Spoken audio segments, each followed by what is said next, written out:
आज उपस्थापन को आपण मानक हृदय स्वागत। बंधुगण, गोटे ग्राम जड़े ब्राह्मण थिले, तांकर गोटे पुत्र संतान थिला।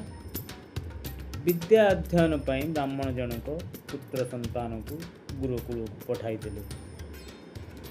गुरुकुल रे किछि वर्ष शिक्षा समापन करी संपूर्ण करी से बालक जनक घर को फेरी आसिले। पिता को मुंडिया मारिले। पिता को कहले, हे पिता, मु समस्त शास्त्र यथा वेद पुराण भागवत न्याय स्तुति सब अध्ययन कर फेरी आसी, आउ किछि बाकी नाही। आपण मते परीक्षा करि पारंती बा मोर परीक्षा नहीं पारंती। ए सब शुणी ब्राह्मण कहले, ठीक अछि, से सब तो परीक्षा निश्चित भाव रे निया जिवो। मु तुमको गोटे प्रश्न पचारुछि, तमे तार उत्तर दियो। तमे जानिछ पाप कौन? बालक जनक कहले, हाँ मु जानिछि। पाप पाप हेउछि दुर्नीति, अनीति, भ्रष्टाचार, जहाँ नीति विरुद्ध, जहाँ कर्म नुहे अकर्म, ता हेउछि पाप। यह शुणिबा परे ब्राह्मण कहले, तेबे कहिल, पापर बाप किए? बापर बाप। एक प्रश्न शुणी बालक जनक चिंतार पड़गले। जेते चेष्टा कले मध्य तांको मन को कौन से उत्तर जुटिला नहीं। से निरुत्तर रहिले।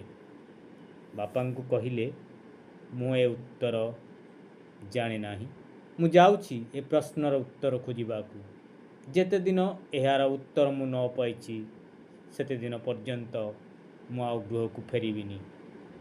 यह कही ब्राह्मण पुत्र देश देशांतर बुलिबाकू लागिले। समस्त को पचारिले, पापर बाप किए? किंतु कहारी पाखरु से उत्तर पाइले नाही। एहीपरि बुलु बुलु ब्राह्मण बालक जनक दिने गोटे गाँव रे पहुँचिले। सेठारे देखिले सम्मुखरे गोटे सुंदर घर। समग्र घरटी बेस सुंदर भाव रे लिपापोछा होइछि। सामनारे तुलसी गछ। एपटे ब्राह्मण पुत्र को भीषण शोष लगुए। तेणु से घर आड़ को आगे गले। घरे कबाट ठक ठक करी भीतर को गला परे जड़े सुशीला रमणी बाहरी आसी कहले, पंडिते, आम घर आपणक पादस्पर्श धन्य हो गला। कहतु आपणकर कौन सेवा करा जाई पारे? यह शुणी ब्राह्मण पुत्र कहले, मु भीषण तृषार्त, मते पीवा पाई पानी दे पारिबे? रमणी कहिला, सामान्य पानी से एतिकी दे पारिबे नाही, अपेक्षा करंतु, मु वर्तमान आनुची। एतिकी कही रमणी जनक भीतर को गले। परिष्कार निर्मल एक पात्र रे ठंडा पानी आनी ब्राह्मण पुत्र को अर्पण कले। परम तृप्ति रे सेई पानी पान करी पात्रटी से रमणी हाथ रे देई ब्राह्मण पुत्र पचारिले, अच्छा, गृहस्वामी किए? कहीं ब्राह्मण बा वैष्णव को देखा जाउनी। कारण ब्राह्मण पुत्र भाविथिले जेउ घरे तुलसी मंच अच्छी बा गछ अच्छी, से घर निश्चिंत कौन सी ब्राह्मण बा वैष्णवर होइथिबो। जा हेउ, ब्राह्मण पुत्रंकर प्रश्नर उत्तर देई से रमणी कहले, पंडिते, यह कौन सी ब्राह्मणर घर नुहे। मु निजे हेउछि एहार घर मालिक।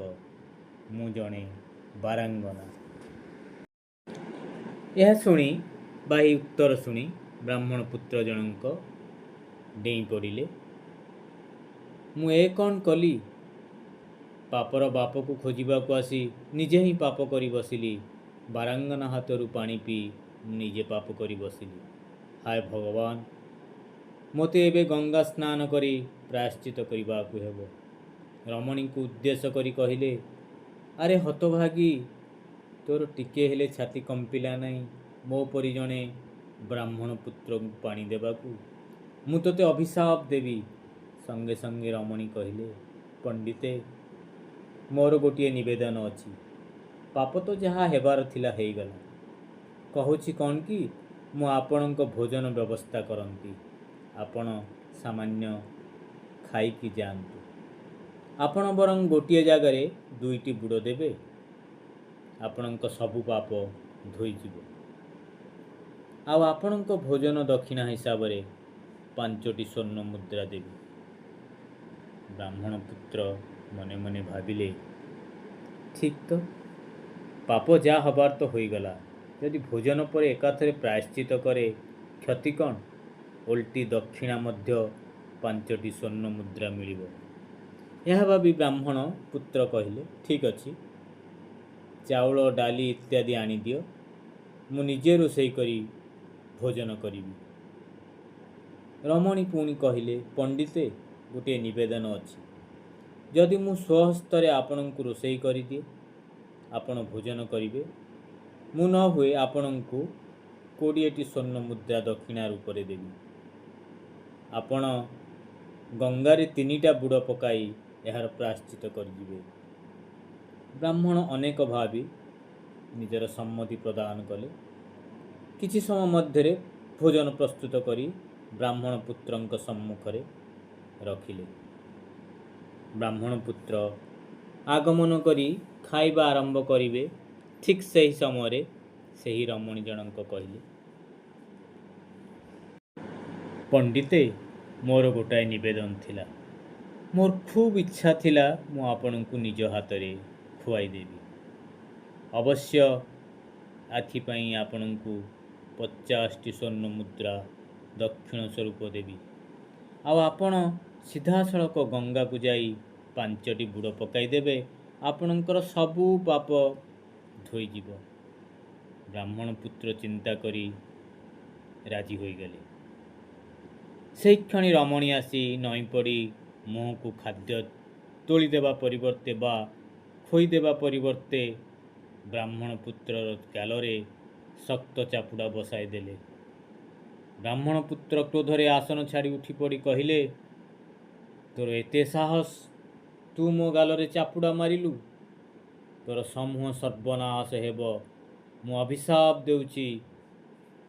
ସେତେବେଳେ ରମଣୀ ତତ୍କ୍ଷଣାତ୍ କହିଲେ, ପଣ୍ଡିତେ, ଆପଣ ଯେ ମୋ ହାତରେ ଖାଇବାକୁ କାହିଁକି ଚାହିଁଲେ କହିପାରିବେ? ଆପଣ ତ ମୋ ପାଖରୁ ଜଳସ୍ପର୍ଶ କରି ପାପ କରିବେ ବୋଲି ଭାବିଲେ, ପାପ କଲେ ବୋଲି ଭାବିଲେ, ଗଙ୍ଗାରେ ବୁଡ଼ ଦେବାକୁ ମନସ୍ଥ କଲେ। ତେବେ ମୋ ହାତରୁ ଖାଇବା ପାଇଁ କିପରି ରାଜି ହୋଇଗଲେ ଆପଣ ପଣ୍ଡିତେ? ବ୍ରାହ୍ମଣ ପୁତ୍ର କହିଲେ, ତୁମର ଭକ୍ତି ଭାବରେ ରାଜି ହୋଇଥିଲି।